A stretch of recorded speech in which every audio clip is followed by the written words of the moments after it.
Gioacchino Lo Nobile con il racconto Benvenuti in Italia è il vincitore della prima edizione del concorso Il tuo racconto per Malgrado Tutto, promosso dal giornale online Malgrado Tutto. Seconda classificata Anna Burgio con il racconto Plankton. Al terzo posto Angela Mancuso con I pesci sembrano felici.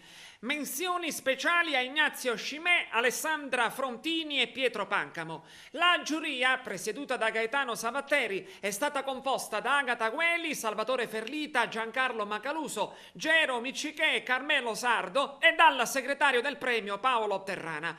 La cerimonia, condotta da Anna Maria Scicolone, Gaetano Savatteri ed Egidio Terrana, si è svolta a Montallegro, presso l'Auditorium, nell'ambito di Caos, Festival dell'editoria, della legalità e dell'identità siciliana. Le interviste di Gero Miccichè a Peppe Zambito, Agata Gueli, Gaetano Savatteri e Anna Burgio.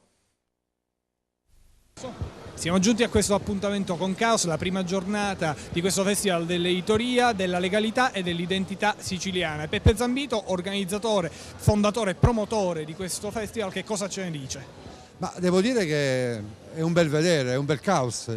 Abbiamo aperto con un ricordo a Salvatore Coppola, un editore che è stato con noi in anni precedenti, ma soprattutto voglio dire che già dall'inizio, le prime battute di questo caos, lo spirito che ci ha spinto ad organizzarlo c'è tutto, cioè la contaminazione in positivo di tutto quello che ci fa siciliani, e quindi dalla letteratura, dei libri, ma anche dall'arte, dall'artigianato, dalle degustazioni, quindi una Sicilia che vogliamo raccontare finalmente in modo positivo e diciamo favorendo l'incontro tra autori, editori, artisti, ma tutte le persone che vogliono entrare dentro questo caos.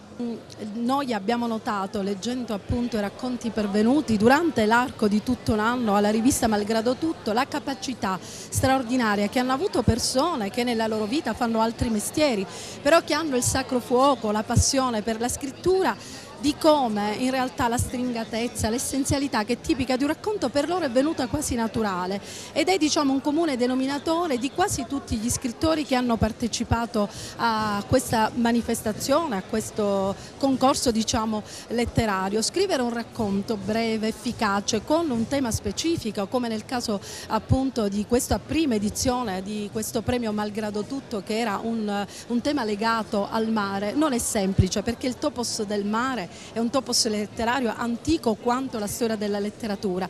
Invece molti di questi nostri scrittori sono riusciti a farne un argomento particolare, nuovo, innovando rispetto alla tradizione. Noi quando è nato Malgrado Tutto, più di 30 anni fa, ahimè, quando eravamo dei ragazzi, da sempre ha avuto un'attenzione per la narrativa, non solo per le notizie locali, un piccolo giornale di Racalmuto, ma forse grazie alla presenza di Sciascia abbiamo avuto l'opportunità, l'onore, il privilegio di pubblicare racconti di Sciascia, di Bufalino, di Consolo e di tantissimi altri. Ebbene, a un certo punto, da questo punto di vista, abbiamo detto andiamo a vedere, ad esplorare con questo giornale che adesso è online, cosa sono i racconti oggi, chi scrive dalla Sicilia e sulla Sicilia cosa racconta. Abbiamo trovato una giuria di eccellenza, abbiamo ricevuto tantissimi racconti e non è stata una scelta facile, ma abbiamo capito che ci sono vari filoni per raccontare la Sicilia, quello sociale, quello del sogno lirico e quello anche molto personale di scrittori che vivono in Sicilia e raccontano la vita a modo loro. Essere arrivata in finale sicuramente è una contentezza e una felicità.